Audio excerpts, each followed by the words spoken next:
Hey guys, it's me, Comet. Welcome to day 8 of Nanowrimo. This is my YouTube channel. I'm writing a book. Hey guys, how's it going? Like Comet said, welcome to day 8 of Nanowrimo. This was actually my best writing day all week. So like I said yesterday, I really wanted to tighten up my outline because I felt like I was just spinning my wheels and I was just writing scene after scene that wasn't doing anything and wasn't advancing the plot. It wasn't doing anything. So I went back to my outline, tightened it up, and really fleshed out some more scenes and really sat down and thought where it needed to go and what steps I actually needed to take to get there. So that's what I did, and it was a huge help. It was actually so helpful that I was able to write quite a bit at work today. I wrote on my 15-minute break and my 30-minute lunch, and I got a little over 600 words, which is really good, especially because I was eating at the same time and it was loud and busy, and I'm just really impressed with that. And I think a lot of that is because I tightened up my outline so much and just put a lot of thought into what needed to happen, so it was easier for me to start actually making progress in the story itself. Of course, I wrote more when I got home from work today, and I just finished my writing for the day. I just added it up and I got a little over 2,000 words, which is so much better than I expected. I think that writing at work was a huge help. I know I'm not going to be able to do this every day, but at least getting a little bit of extra words I think is going to be really helpful. My main problem is with this current shift, I just have a lot of trouble managing my time because I'm very much a night person. For the longest time I was working 7 p.m. to 3 a.m. and that's just how my internal clock is, and my other job, like I've always worked nights. I'm very much a night owl.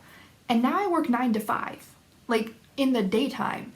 And I just have a really hard time adjusting my system, and I get home from work and I am exhausted by like 8 p.m. because my body is used to, I get home from work, a couple hours later I go to bed because it's like 6 in the morning. But I get home from work, a couple hours later, it's only 8 p.m. and I just have such a hard time staying awake because my brain thinks it's sleeping time. But I can't go to bed at that time because then it's going to completely mess up my schedule. And I do have a harder time waking up that early in the morning. I usually have to wake up between 6:30 and 7 just to get ready to work. I walk to work and it doesn't take that long. It takes like half an hour, so it's not that bad. But still, it's enough that I don't want to wake up extra early and also write because it just doesn't work for me. So I'm having a little bit of trouble just getting my internal clock and getting my routine down. And I know that in a couple weeks, hopefully just a couple weeks, I'm getting my new shift, which is going to be, I think, 5 p.m. to 1 a.m., which works so much better for me than this daytime nonsense. Aside from the fact that I was writing at work, the other big reason I get so many words today is because I added in a character who I am suddenly in love with, and I just want him to be in every scene now. He's just a lot of fun. I'm definitely going to make him a reoccurring character. He's very much a side character and almost a background character, but I want him to show up every now and then. I decided that he was just going to be a very chatty librarian, and he just yammers on and on and on, and he's so fun to write because he's just so goofy and funny and just never shuts up. And in the scene, my main character was in the library just trying to read a book, and this librarian just was very excited that she was there reading and would not stop talking to her. And it was just so much fun to write because I think we've all been in situations like that, whether you're reading or writing or listening to music, like you're doing something and somebody is just trying to be friendly, but they just won't shut up. And you don't want to tell them to shut up because they are being friendly. You just don't want anyone to talk to you. And I just get to channel a lot of that, and it was just really fun to explore. So I just found him really fun. I don't want to overkill it, and honestly, I don't even know if he's going to make it into my final draft because it's a character that's really fun to write, but unless I can make a relevant reason for him to be there, he doesn't need to be in the story. So I either have to give him an actual role, use him for something, or cut him out later. But that is a problem for revisions. We are not revising, we are writing, drafting, writing as many words as we can.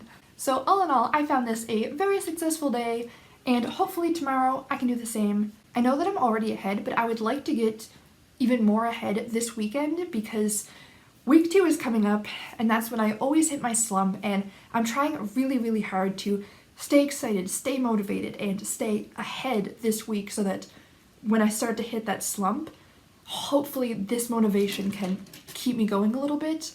So I think that this weekend I would like to try to write a little bit extra, just have a little more cushion there.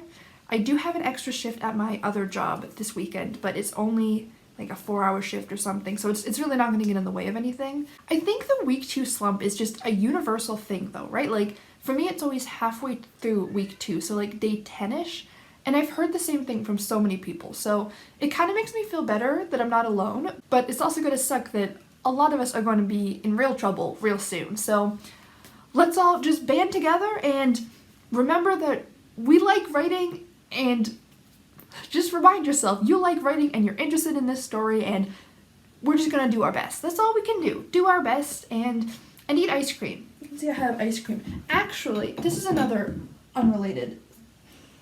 I have ice cream again, but see this bowl? It's very reflective there. It's more in the shadow.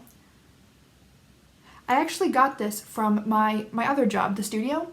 It's a pre-made piece. I didn't make this, but I painted it. I think I picked out some pretty cute colors. It's called a cozy sweater bowl, and it's just like, it's textured like a cozy sweater, and I just love it. I have 2 of them. I also have one that's like pink and beige. This is also irrelevant. Before I go off on another unrelated tangent, that'll be all for today's video. So if you guys liked this one, please click the like button to let me know. And of course, as always, please subscribe to stay up to date with the rest of Nanowrimo and my other videos I'm posting.